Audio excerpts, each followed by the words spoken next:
Pranams to all the blessed beings. We will continue with our discussion on Patanjali Yoga Sutra.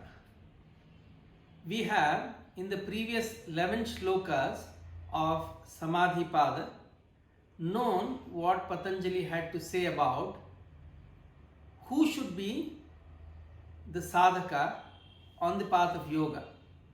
We have also known the definition of yoga, that being Chitta Vritti Nirodha from Patanjali. He has also described the kinds of activities of the mind.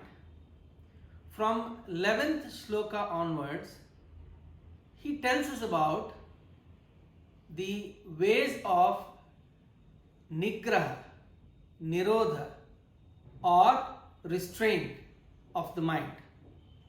Now Patanjali was a saint, a seer, and above all, a scientist of the highest order, who not only explored human mind but also experimented with it, and he came out with codified sutras or aphorisms to try and tell us about how to go about restraining the mind. Now, human beings are bestowed with two gifts as instruments from this nature or the Creator. The first instrument is our body. Now, this instrument is limited in the sense that it can grow only to certain extent, maybe 6.5 feet. If we need to strengthen the body physically, it can strengthen itself only to a limited extent. And this instrument is bound by gravity and bound by relations.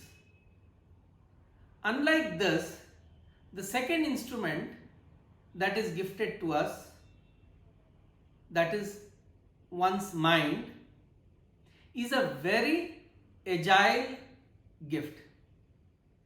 It can reduce to as small as a subatomic particle, or it can expand to the vastness of the universe itself.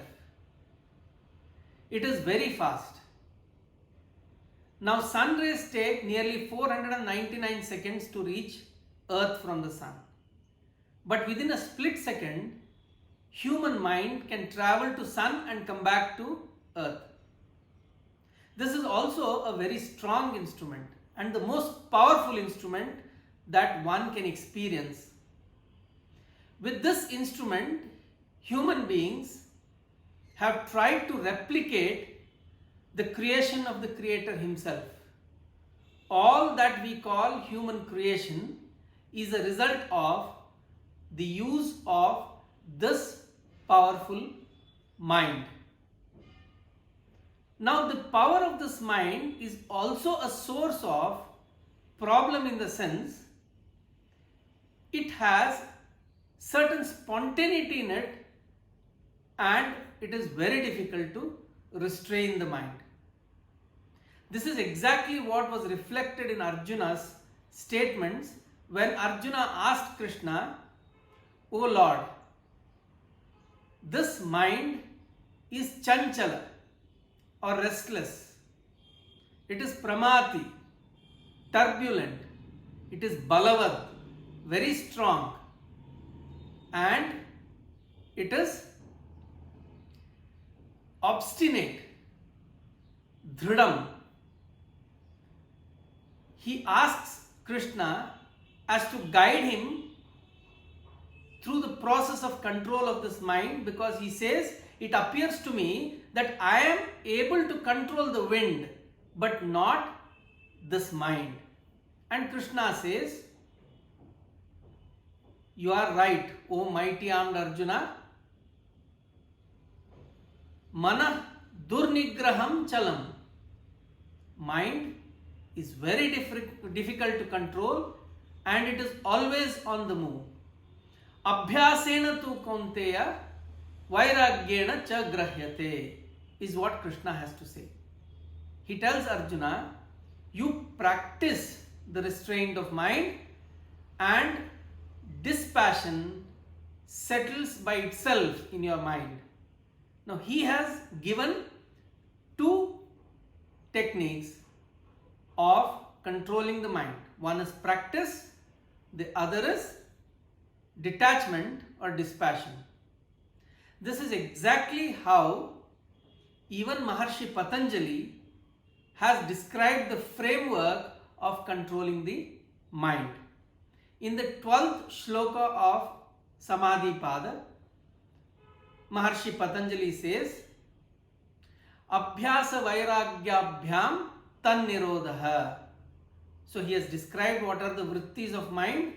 Now he says, Abhyasa and Vairagya are the two ways of restraining this mind. Now what is Abhyasa or practice? And what is Vairagya or detachment? We will learn about practice in today's discussion.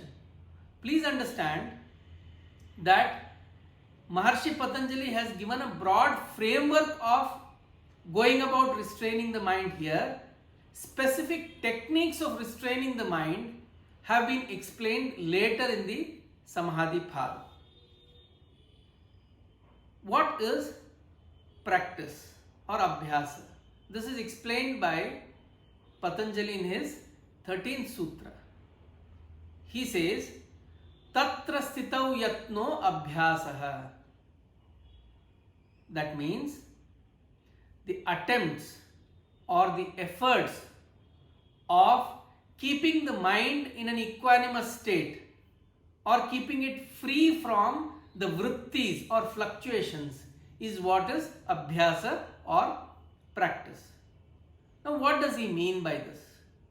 When we want to quieten our mind, the existing thought which is running in the mind has to slowly fade and vanish, and no new thought should arise, and that interval is what is Nirodha Avastha. We all know that nearly 30,000 thoughts cross our mind every day.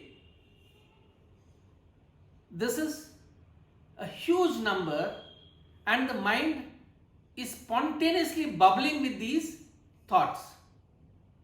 If one has to understand this, we now know that nearly 70% of these thoughts are either dwelling in memory of the past or imagining something about the future.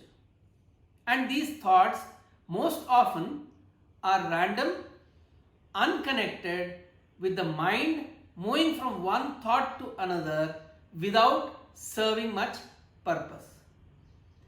Of course, there are some thoughts which have a trail of link between them. If I am given a cup of tea as an offer when I go to somebody's house, the moment I sip the tea, I suddenly remember those good old days when I used to go with my friends to the hilltop and have tea at the top of the hill. I then remember some friends who are not so good with me. I remember the tea shop, I remember the person who was selling the tea, so on and so forth. Just a cup of tea which was offered to me made my mind start rolling out thoughts connected to one another, and it moves back by 30-40 years suddenly. So most of such thoughts which come to our mind are of no practical utility, and that is where the seers and saints want us to restrain the mind so as to empty it for higher achievements. Now, how should this practice be done? The repeated attempt at or efforts put at restraining the mind or making the mind thoughtless or non-fluctuant should be in this manner as is told in the 14th sutra of Samadhi Pada. Satu dirgha kale nirantarye satkara sevito dridabhumihi. Maharshi Patanjali says, a firm foundation can be laid with practice when it is conducted over a long period of time, Dirghakali, and on a continuous basis without breaks, Nirantari, Satkara Sevito Dridabhumihi, and it has to be done with enough reverence, respect, and efforts that are required to do that. And when such a practice is performed, a strong foundation gets laid for restraint of the mind. So what we have learned are two broad frameworks. One is practice, the other is detachment. Now what is Vairagya? Whenever we are focused to achieve something, then naturally our focus will dwindle with respect to things other than what we want to do. And slowly the mind starts putting all the other aspects into the lower rung of priority. This is what we mean when it starts detaching itself. I am focusing on the practice of restraining my mind, and hence everything else in life becomes a lesser priority in my mind. And over a period of time, my focused practice naturally detaches the mind from things which are other than what is my focus. At the same time, willingly, when I start practicing detachment from anything other than what is my focus, that also helps in practice. So Abhyasa leads to Vairagya, and Vairagya augments or helps Abhyasa. This is how these two broad framework of practices complement each other to achieve our goal of restraining the mind. We will look into what has been said by Patanjali about Vairagya and the types of Vairagya in the coming sutras. Pranams to all of you.